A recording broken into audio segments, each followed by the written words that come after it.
Mobile Legends lag issue. Pag-usapan natin. Nagkalat nga ngayon sa social media ang mga video kung saan maayos naman ang kanilang ping or internet pero nahihirapan silang i-click at pagalawin ang kanilang mga hero.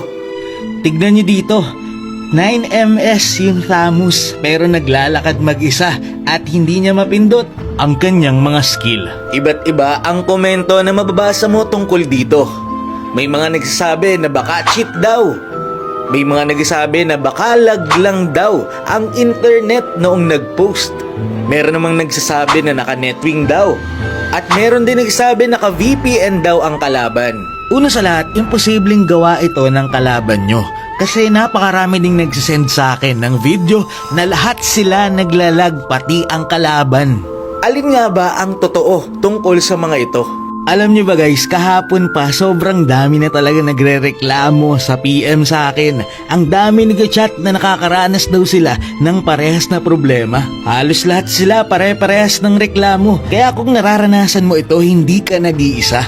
Kaya naman hindi ko na ito isinawalang bahala. At nag-message na kami ni Okata sa mga developers ni Moontoon. At ito ang sabi namin. So ayan, dito nag-send na si Okata ng link ng nagte-trending na di umano'y bug daw sa internet. At syempre binakapan ko na si Okata. Pinaliwanag ko na maayos yung ping pero lag pa rin. At sinabi ko na napakaraming nakaka-experience nito.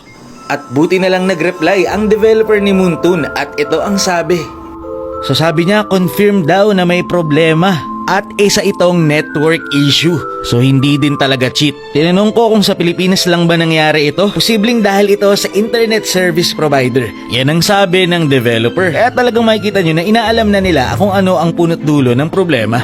So halos lahat nga ng internet provider or wifi ay nagkakaroon ng problema sa ML ngayon. Kasi maraming nagrereklamo na iba't iba ang internet pero nakakaranas ng parehas na problema. Pero sinabi ko na rin ito sa developer ni Moontoon. Kahit anong internet provider pa yan, naglalag talaga. Sa ngayon, hindi pa natin alam kung kailan ito maayos. Pero ang mahalaga, aware tayo na alam na din at aware na rin si Moontoon tungkol sa problemang ito. Moontoon!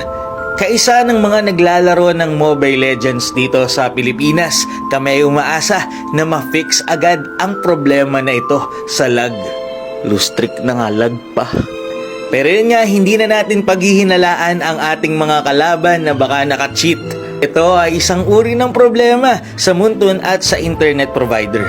Sila nang bahala mag-ayos dito. Kailangan lang natin mag-antay. Maraming salamat sa panonood and to God be the glory.